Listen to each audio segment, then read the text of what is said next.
I've been daily driving the Quad Cortex for a little bit over a year, and if you're a guitarist who just needs a good amp, I'll save you the time and say this thing is awesome. Is it expensive?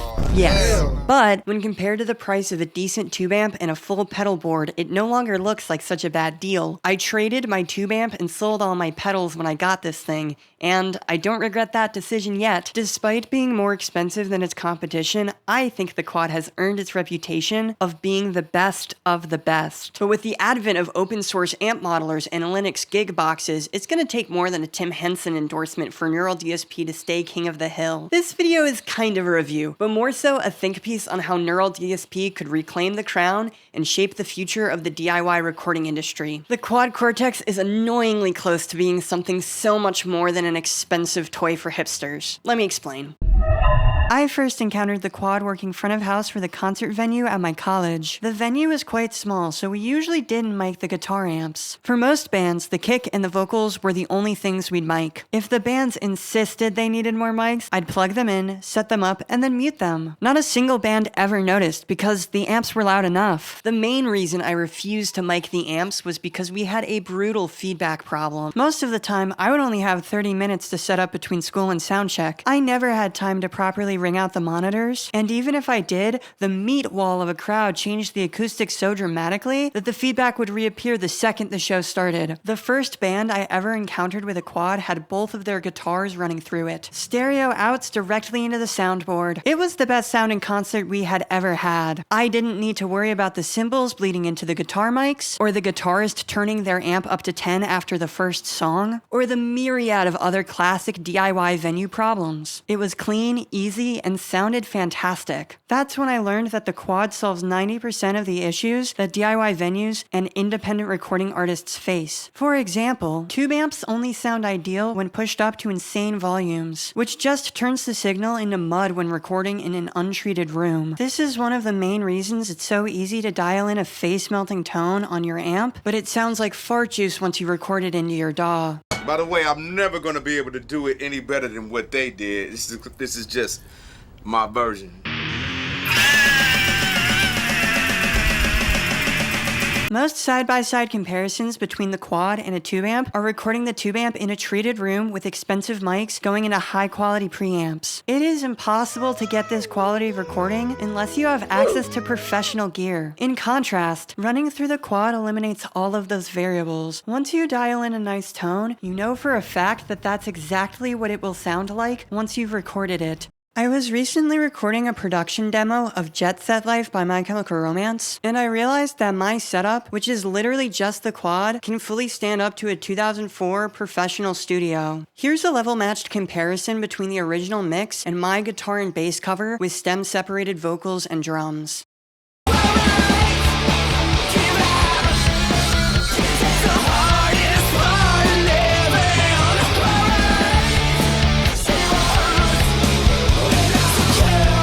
The impressive part is not that it sounds good. It would be a little bit insane if this thing didn't sound good. The impressive part is that this was recorded in a room with no acoustic treatment. It was also recorded with headphones on, so I didn't wake the neighbors at all.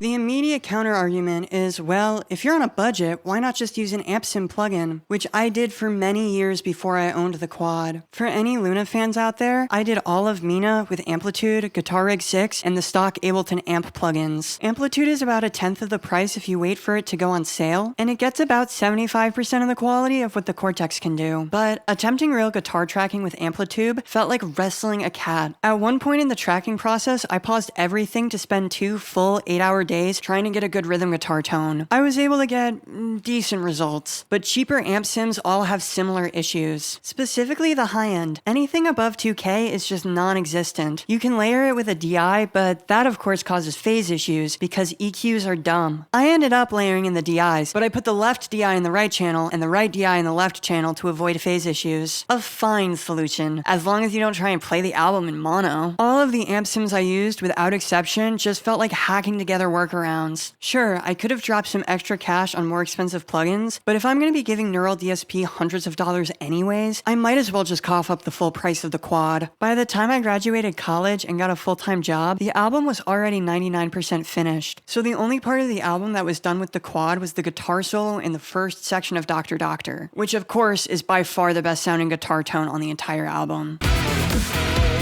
I can understand that a modeler might not feel as nice as a tube amp, but that feeling of woof you get from a tube amp is just the signal clipping out the tubes, which is just compression with just a smidge of saturation. You can get a similar feel from a squishy compressor meant to emulate colorful analog gear. I start every patch with the Quad's LA2A clone to give it a nice tubey squish, and with an amp modeler, I can put the tube replacement compressor in front of my pedal board instead of inside the power amp where it normally would be. That keeps the compressor feeling consistent, independent of how much distortion I have in the pedal board. Up until this point, I've been avoiding the elephant in the room, open source amp modelers. Yeah, I mean it's obvious that this is the future and Neural DSP is screwed. However, high-end amp modelers still have one trick up their sleeve that puts them above the rest. The first and second input on the quad have phantom power and decent preamps, which means you can throw microphones into this thing. So now we've replaced an amp, pedal board, and audio interface. Not such a horrible deal. This thing has a reputation of being a boutique high-end product, but I think the market that could benefit the most from widespread adoption is independent artists. Yeah, I mean, sure, it's overkill for little Timmy Crackdevil Scarlet Solo Gen 2 Line 6 with 2 metal zones, but once you're at the point where sound quality actually matters, the quad is pretty damn appealing. Recently, I was running a live gig and my drummer was borrowing the mixer I normally use. It was a relatively low pressure gig and a nice opportunity to experiment with something I've wanted to do for a while, using the quad as a live mixer. We had 2 mics, a keyboard, and a 1/4 inch for DI acoustic guitar. I felt a little bit like a psychopath whipping out the Quad Cortex at the function, but it worked great. The thing has built-in compressors, reverb, and EQ, so it works surprisingly decent as a live mixing console. I think the Quad Cortex style of device has the potential to be an audio interface, live mixing console, IEM rig, guitar amp, pedal board, and effects unit. This could be the ultimate package for the independent musician on a budget. One box to do it all. It would be the obvious choice for any guitarist who also needs an interface. What really hypes me about the idea is an interface with built-in effects, which I guess is the entire concept behind the Apollo interfaces, but they don't have good amp sims, and God knows you couldn't use them as live mixers.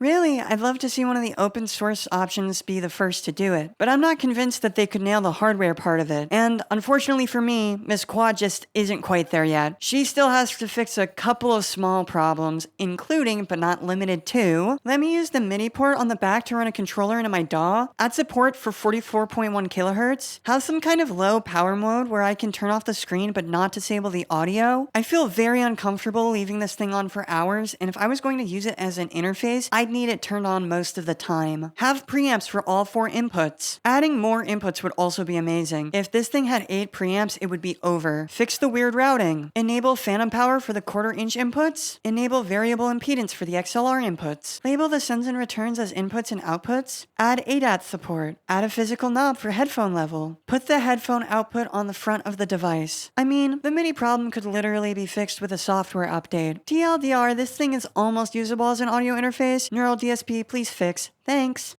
Thanks for watching. I don't have a Patreon or anything like that, but if anybody wants to buy me this guitar, please contact me immediately.